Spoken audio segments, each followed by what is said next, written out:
This is Steve Zeltzer with Workweek, and there have been some important developments in New York with the election, Mamdani, and the primary in New York.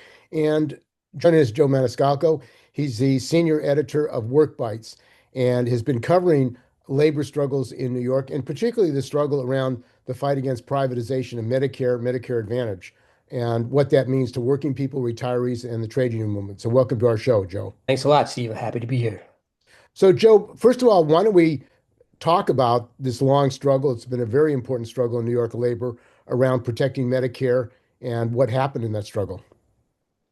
Yeah, so you grow up in New York City, for generations of New Yorkers.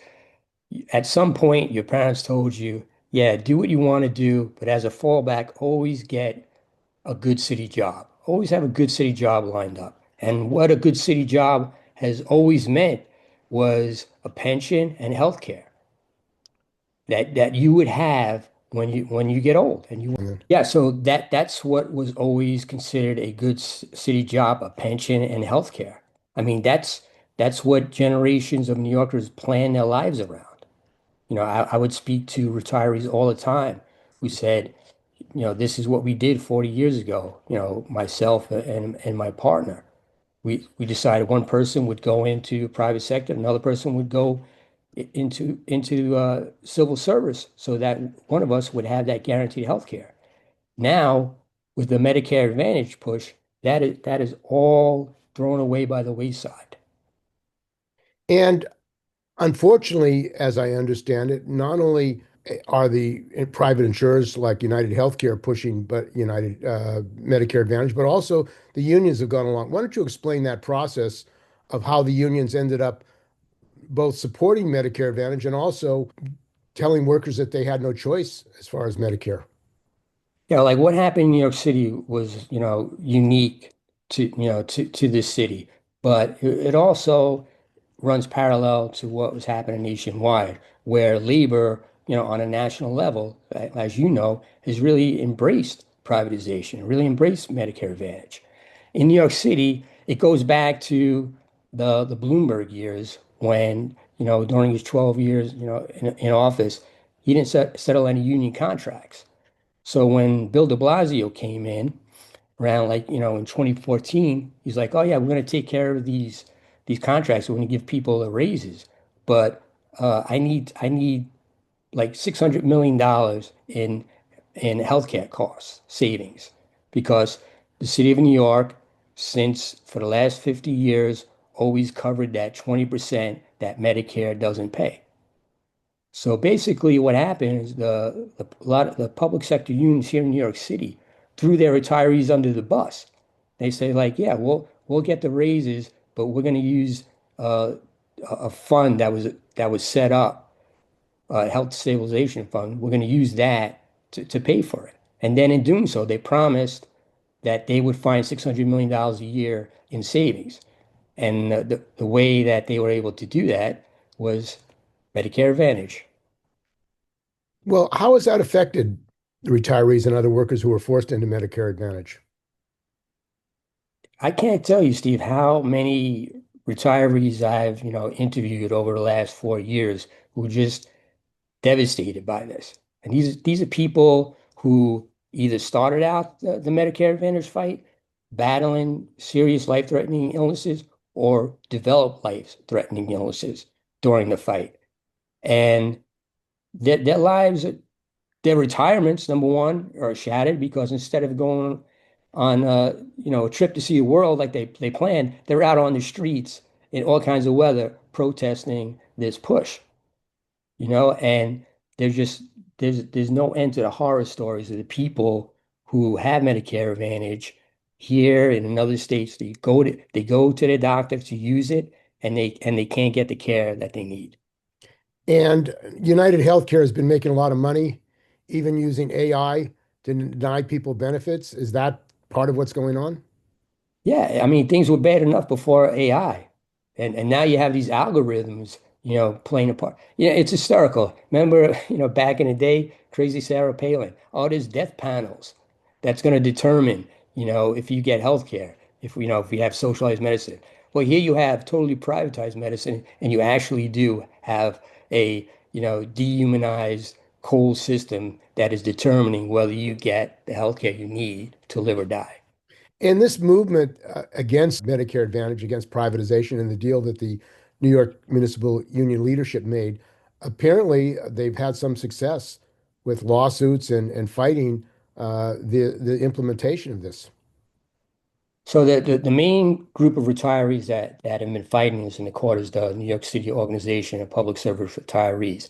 And they racked up 11 straight wins in the courts, blocking the Adams administration from implementing the Medicare Advantage plan. Just last month, they lost a really important case. It was referred to as the nuclear option case. The New York State Court of Appeals, the highest court, ruled in the mayor's favor. And so you would think that, oh, he's going to roll ahead and do this.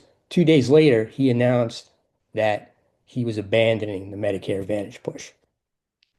So Adams actually caved in and agreed to go along with the demand of retirees and people who have been put into Medicare Advantage that they don't have to go in that.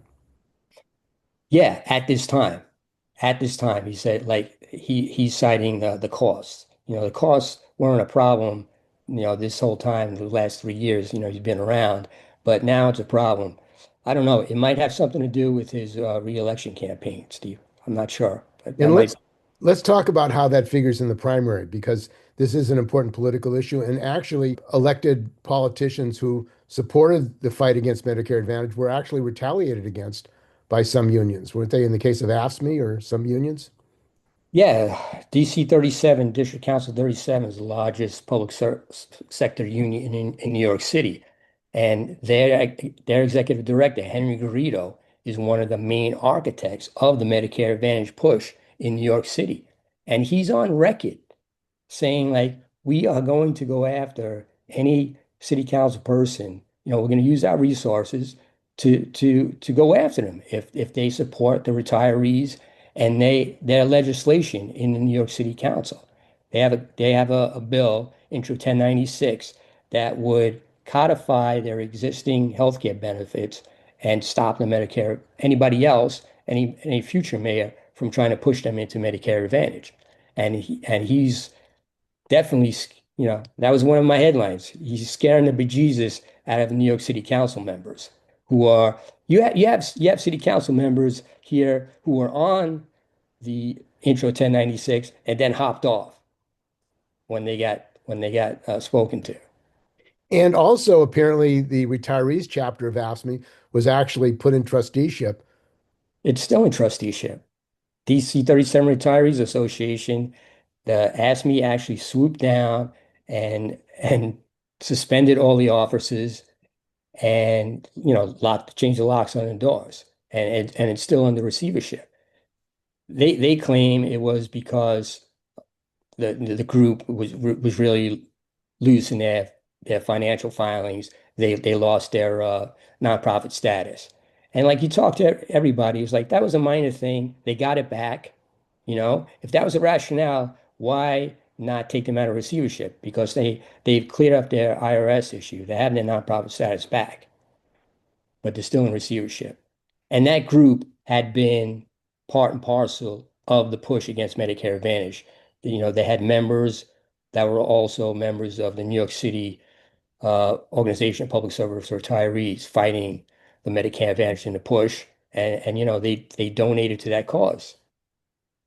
And this is figured into the election. Now, why don't we talk about the candidates that ran? I mean, Adams apparently changed his position after the court decision, but Mamdani, what was his position? Yeah, his position was no position. I mean, the retirees held a candidates forum in the spring, you know, and they got 7 candidates on there, including, right-wing people like Curtis Sliwa. And all those people on that stage pledged to support the retirees, except for one, Whitney Tilson. But even he, a hedge fund guy, changed his tune later on, and now he's against Medicare Advantage.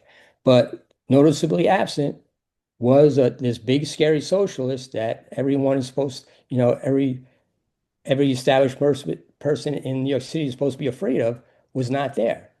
And you talk to Marianne Pizzatola, head of the New York City Organization of Public Service Retirees. She'll, well, Zoran hasn't spoken to us. He hasn't been to any of our events. And why is that? Why do you think he hasn't? I mean, it seems like a straightforward issue protecting Medicare and stopping the privatization. I mean, that's the point of my whole reporting is like, if you're a democratic socialist, you think that this would be a no-brainer for you, that you would totally engage with this group fighting the Medicare Advantage push, and you would sign their pledge. They have a pledge that you will, fight against the Medicare Advantage push. Work Bites talked to Zoran last year, and we asked him point blank, where are you on this?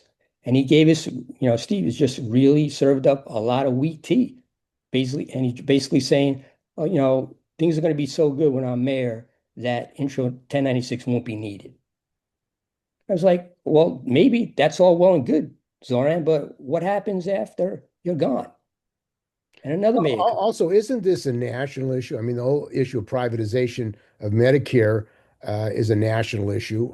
In fact, Robert F. Kennedy Jr. wants to privatize Medicare with Medicare Advantage. United Healthcare, Brian Thompson was assassinated or killed and around this issue of what they're doing to people who need health care. Why would he not take a position? It seems very strange since he calls himself, as you say, a democratic socialist. Well, he was and he is Henry Garrido's and DC 37 number two pick in the mayoral primary. You know, that's the largest public sector union in the city. He definitely wants that endorsement. He doesn't want to see that endorsement pulled away from him. So you're saying this one union official, union bureaucrat, would may have taken away his endorsement if he'd come out against Medicare Advantage. Well, you have somebody who's on the record of telling people who have office or and they want to hold on to their seats or people seeking office that you're going to face the wrath of Henry Garrido and DC 37 if you support this bill.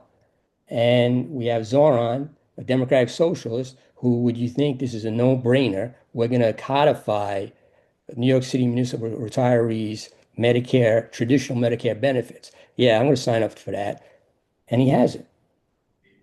And what does that say not only about him, Zoran, but also about the trade union movement? Because obviously privatization is the agenda to destroy uh, any kind of public health care, and now the destruction of Medicaid under the this bill of Trump will force millions of people off of health care, close nursing homes. People are going to die as a result of that. What is necessary to really have a united fight of all working people to protect healthcare and actually get national healthcare? Well, I mean, I think working people are behind that. That's what they want. But unfortunately, this case, calls to mind a bigger issue of the struggle within the labor movement that's been going on, for the last 75 years. You have a split between class struggle unionism and the business unionist, who act like junior partners of the boss. And that's the situation you have here. It's, like we're talking about DC 37 and there's other heads of labor union here in the city that were for this Medicare Advantage push. Then again, there's others that I talk to that had their own unions that tell me point blank, Joe, I have no respect for any labor leader that does this, that gives away our public benefit. Just straight up. And still others who have written it into their bylaws that whoever comes after me can't do that. And isn't it the case that even some union officials like the Teamsters are getting money from these insurance companies? Emblem, they're on the boards actually of insurance companies. Yeah, they're on the boards of insurance companies. There's brokerage fees and finder's fees and things involved in that. Yeah, it's I always like point out to people like what happened, before SAG-AFTRA went on the strike, which everybody applauded. They had a major schism in their own union, and a lot of that had to do with healthcare. And Fran Dresser crowd, they prevailed in that fight, but they totally embraced Medicare Advantage. And you have advertisements from SAG-AFTRA, from other unions, many other unions pushing members to get Medicare Advantage. And obviously, these insurance companies like United Healthcare are benefiting from the unions actually pushing their members into Medicare Advantage. How does that figure in as far as trade union principles and defending the working class? It totally betrays it. Totally betrays it. I mean, it's gonna overall, it's gonna hurt the labor movement. And that's another, angle that we've been reporting in the very beginning. The retirees themselves, there's like, how are we so successful in fighting you? Because we're retired trade unions. We know how to organize, and we have principles. And so they say, like, you're not only hurting this current crop of retirees, you're hurting the whole labor movement. You know, we have Medicare, we got Medicare in 1965 in large part because of the unions that fought for it.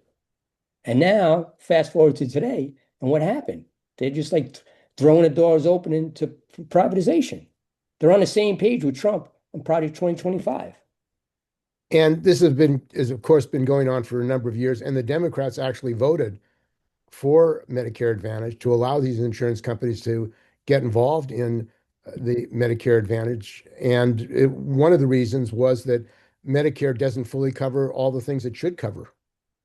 Yeah, I mean, into the system, right? Like we couldn't have, you know, healthcare, a system that picks up all the costs. We had to come up with this cockamamie scheme with its 20% that, people are on the hook for because not doing that would be socialism, right? And we couldn't have that.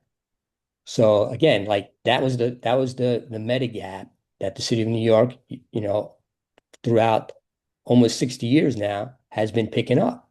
And that's what made a good city job. And do you see this fight spreading? Because obviously, the attack on Medicare, the destruction of Medicaid is going to really force working people against the wall, and it's going to have very harmful effects on workers, their families. No doubt. I mean, like all eyes are on New York City right now to see what happens with this Medicare Advantage fight. And people are definitely watching what goes on here.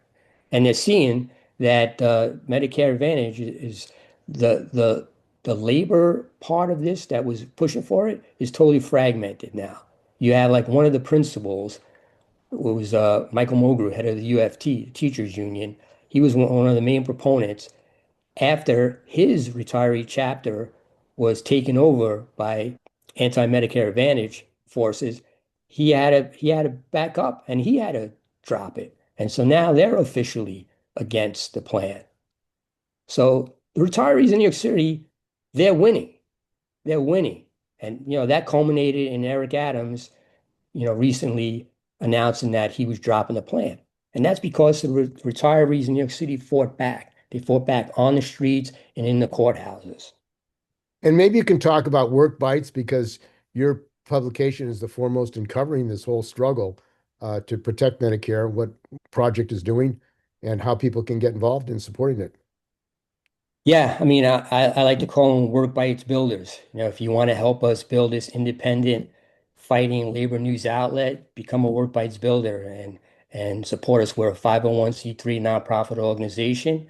We exist on the support from individual donors. We actually came out of uh, another labor news outlet in New York City where we were told point blank, you can't write about Michael Mulgrew pushing Medicare Advantage and the pushback he's getting. You can't do it.